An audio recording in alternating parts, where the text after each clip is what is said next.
Paracetamol এবিধ সাধাৰণ ঔষধ, যাৰ ফলত জ্বৰ আৰু বিষ কমোৱা হয়। কিন্তু মৃদু জ্বৰত লগে লগে গ্ৰহণ কৰাটো উচিত নেকি?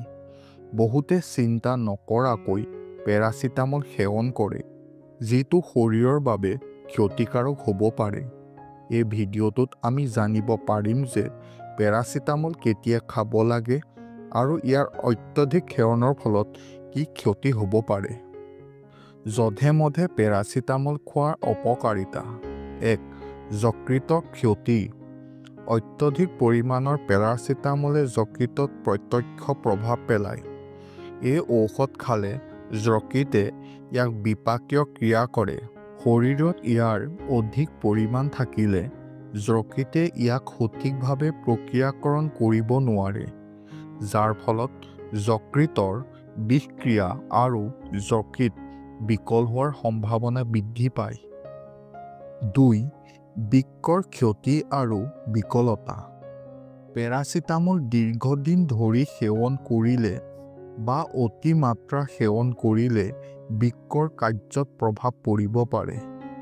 বৃক্কই শৰীৰৰ পৰা বিষাক্ত পদাৰ্থ আঁতৰোৱা কাম কৰে।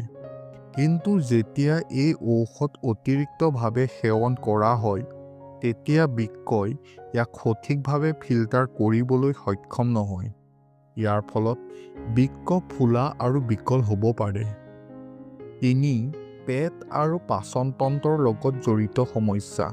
খালী পেটত পেৰাচিটামল খালে এচিডিটি, গেছ আৰু আলচাৰ আদিৰ সমস্যা সৃষ্টি হ'ব পাৰে।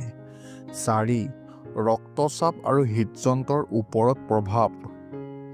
কিছু গৱেষণাৰ পৰা দেখা গৈছে যে পেৰাচিটামল দীৰ্ঘদিন ধৰি সেৱন কৰা লোকৰ উচ্চ ৰক্তচাপ আৰু হৃদৰোগৰ সম্ভাৱনা বৃদ্ধি পাব পাৰে, বিশেষকৈ যিসকলৰ ইতিমধ্যে উচ্চ ৰক্তচাপৰ সমস্যা আছে, তেওঁলোকৰ বাবে এইটো বিপদজনক হ'ব পাৰে।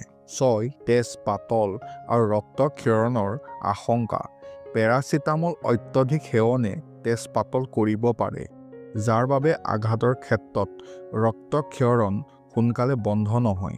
বিশেষকৈ যিসকল লোকে ইতিমধ্যে তেজ পাতল কৰা ঔষধ যেনে এস্পিৰিন বা ৱাৰফেৰিন গ্ৰহণ কৰি আছে, তেওঁলোকৰ বাবে এইটো বিপদজনক। এনেকুৱা ধৰণৰ আৰু ভিডিঅ' আমি আপোনালোকৰ ওচৰলৈ আনি থাকিম। আমাৰ লগত জড়িত হৈ থাকিবলৈ আমাৰ চেনেলটো ছাবস্ক্ৰাইব কৰি লওক।